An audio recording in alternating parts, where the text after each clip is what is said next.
Continuamos leyendo Filocalía. Seguimos con Casiano el Romano, al obispo Castor, el amor por el dinero. Deberán éstos saber que no se han apartado aún del mundo, ni han entrado en la perfección monástica, mientras se avergüencen de aceptar en nombre de Cristo la pobreza del apóstol, sirviendo a sí mismos y a los necesitados con el trabajo de sus propias manos, para llevar a cabo con hechos la profesión monástica y ser glorificados con el apóstol. Luego de haber dispersado su antigua riqueza, que combatan junto con Pablo la buena batalla, en el hambre y en la sed, en el frío y en la desnudez. El apóstol mismo, si hubiera sabido que conservar su antigua riqueza es más necesario para la perfección, no hubiera despreciado su propia dignidad, dado que afirma que es por nacimiento de distinta condición y de ciudadanía romana. Y aquella gente de Jerusalén que vendía sus propias casas y sus propios campos y ponía lo recaudado a los pies de los apóstoles, no lo hubiera hecho si considerase que era más feliz al nutrirse con sus propias riquezas antes que con su propia fatiga o con las ofertas de los gentiles. Y el mismo apóstol nos habla muy claramente a propósito de aquellos cuando, escribiendo a los romanos, dice: Ahora voy a Jerusalén para el servicio de los santos, porque Macedonia y Acaya tuvieron a bien hacer una colecta en favor de los pobres de entre los santos de Jerusalén. Y él mismo, tantas veces sometido a cadenas y prisiones, a la molestia de los viajes, y por esto impedido, como es obvio, de proveerse con sus propias manos, nos enseña cómo, ante estas necesidades, fue socorrido por los hermanos venidos desde Macedonia. Y nos dice: y de hecho, los hermanos provenientes de Macedonia proveyeron a mis necesidades. Y a los filipenses escribe: lo sabéis también vosotros, oh filipenses, que al salir de Macedonia ninguna iglesia tuvo que ver conmigo en materia de dar y de tener, a no ser por vosotros solamente. Porque también en Tesalónica y una o dos veces más me habéis mandado de lo que tenía necesidad. Por lo tanto, a juicio de quien ama el dinero, aquellos serán más amados por el apóstol, pues le han provisto en sus necesidades con sus propios haberes.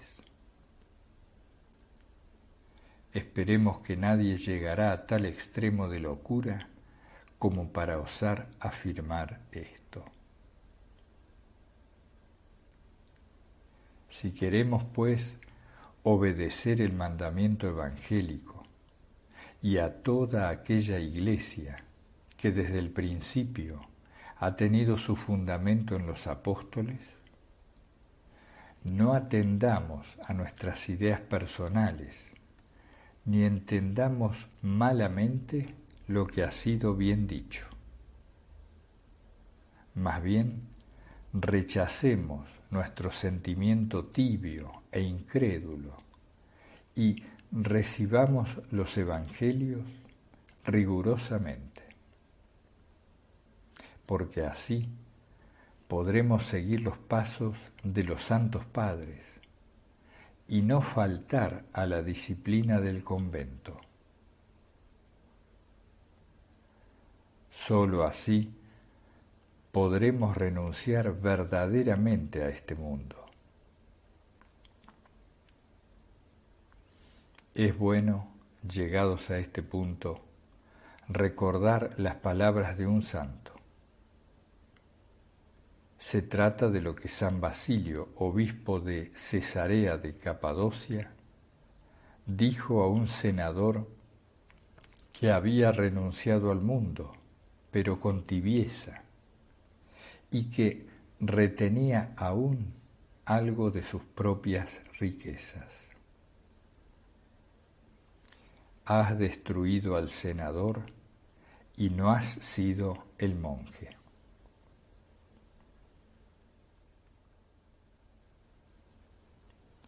Es necesario que pongamos todo nuestro celo en eliminar de nuestra alma la raíz de todos los males, que es el amor por el dinero, porque sabemos con toda certeza que, si permanece la raíz, las ramas brotarán sin dificultad.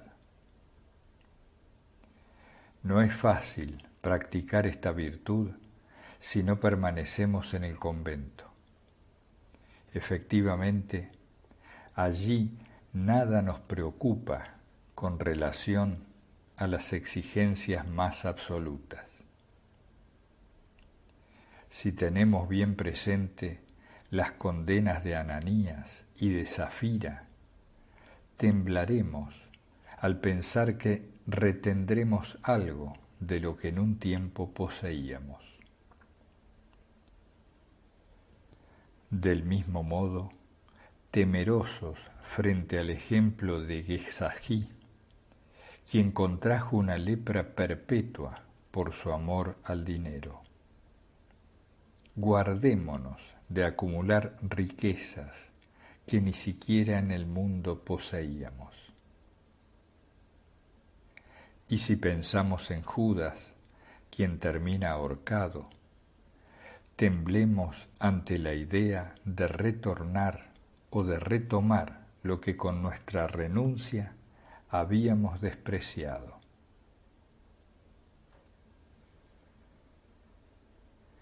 Y continuamente deberemos tener ante nuestros ojos el incierto momento de la muerte, para que el Señor nuestro no se nos acerque cuando no lo esperamos y encuentre nuestra conciencia manchada por el amor al dinero. Él nos dirá entonces lo que en el Evangelio dijo al rico: necio, esta noche misma te será pedida tu alma, lo que has preparado. ¿Para quién será?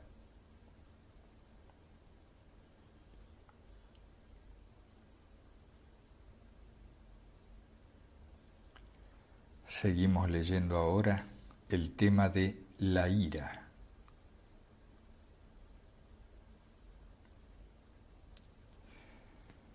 Nuestra cuarta lucha es contra el espíritu de la ira. Es necesario que, junto con Dios, eliminemos desde lo más profundo de nuestra alma este veneno mortífero.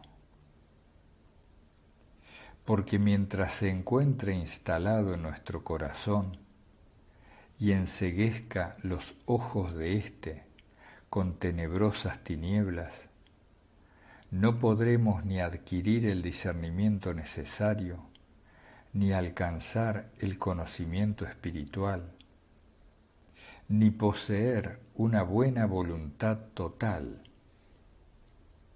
ni convertirnos en partícipes de la verdadera vida. Y nuestro intelecto no será capaz de recibir la contemplación de la luz divina y veraz. Pues está escrito: mi ojo fue alterado por el furor. Ni tampoco participaremos de la divina sabiduría, aunque todos nos consideren como sumamente sabios por nuestras ideas. Pues se ha dicho: el enojo reside en el corazón de los necios.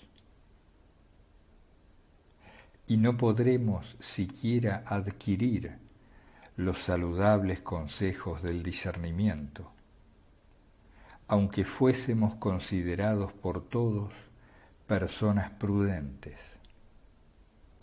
ya que se ha escrito: la ira pierde también a los prudentes.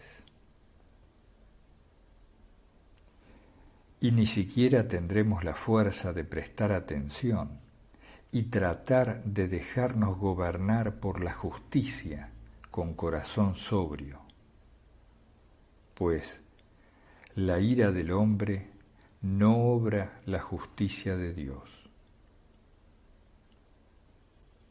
Finalmente, no podremos tener aquel comportamiento y aquel decoro que todos alaban, pues está escrito: el hombre colérico está privado de decoro.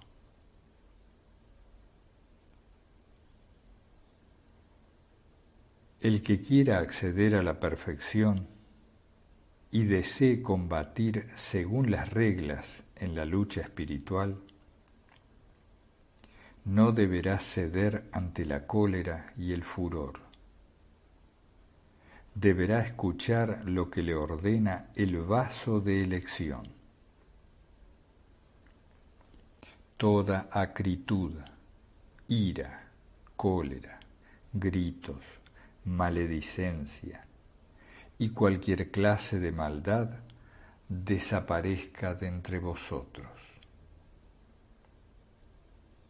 Y si dice toda, significa que no se nos deja ningún pretexto para enfurecernos, como si hubiera alguna necesidad o razón para hacerlo. El que quiera corregir a algún hermano caído en una transgresión o quiera castigarlo, que tenga cuidado respecto a sí mismo, liberándose de toda turbación,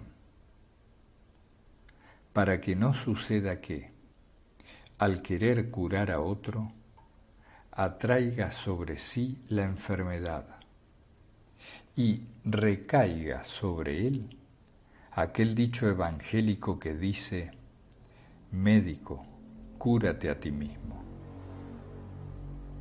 Y también: ¿por qué miras la paja en el ojo de tu hermano y no observas la viga que se encuentra en tu ojo? Efectivamente, la reacción de la ira, al hervir dentro del alma, enceguece los ojos de la misma, no permitiéndole ver el sol de la justicia. Si nos ponemos sobre los ojos láminas, ya sean de oro o de plomo, éstas impedirán nuestra visión.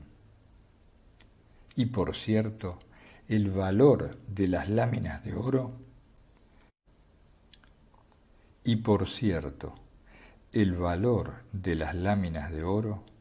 no disminuye nuestra ceguera. Y así es que, si por una causa cualquiera, razonable o irrazonable, la ira se enciende, nuestra visión es oscurecida.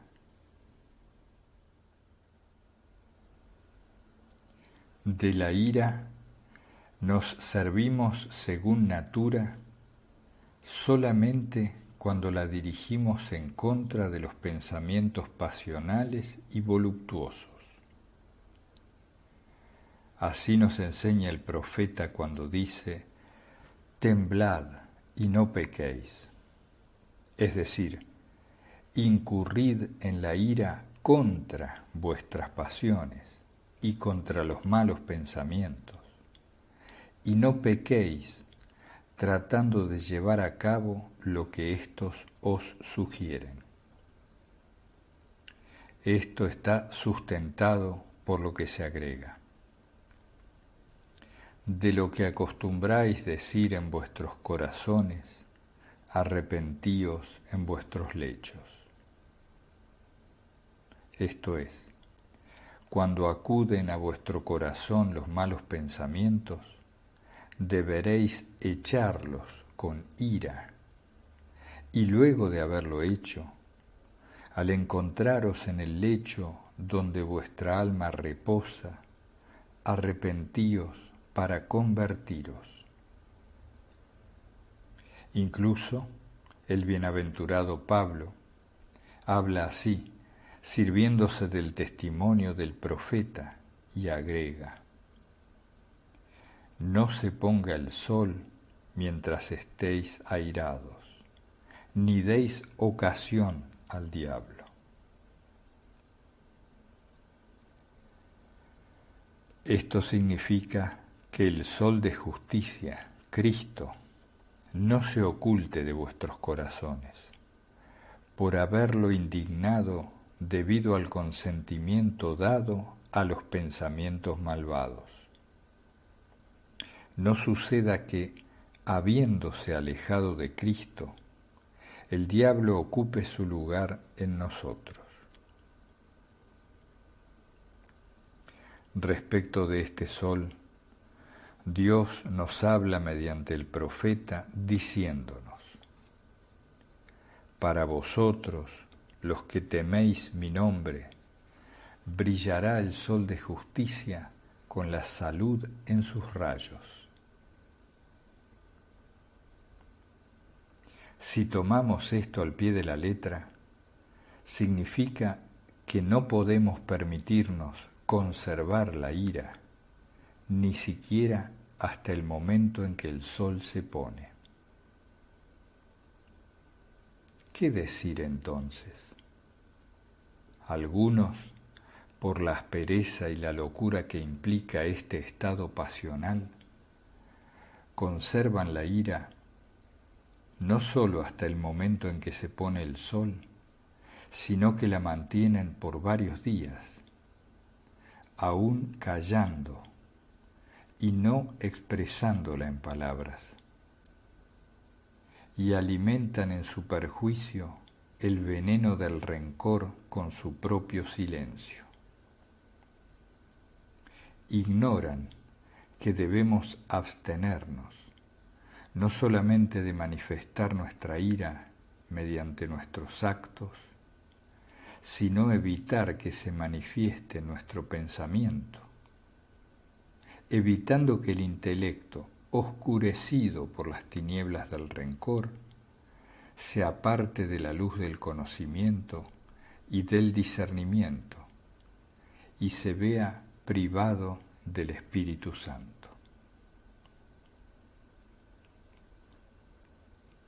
Y por este motivo, el Señor recomienda en los Evangelios dejar la ofrenda sobre el altar y reconciliarnos con nuestro hermano, pues no es posible que nuestra ofrenda le sea grata si se encuentran escondidos en nosotros la cólera y el rencor. E incluso el apóstol, cuando nos pide rezar incesantemente y levantar en todo lugar nuestras manos en alabanza, sin ira ni discusiones, nos enseña justamente esto. O que no recemos nunca sintiéndonos culpables respecto del mandamiento apostólico, o bien que seamos observantes en obedecer el mandamiento, debiendo hacerlo sin ira y sin rencores.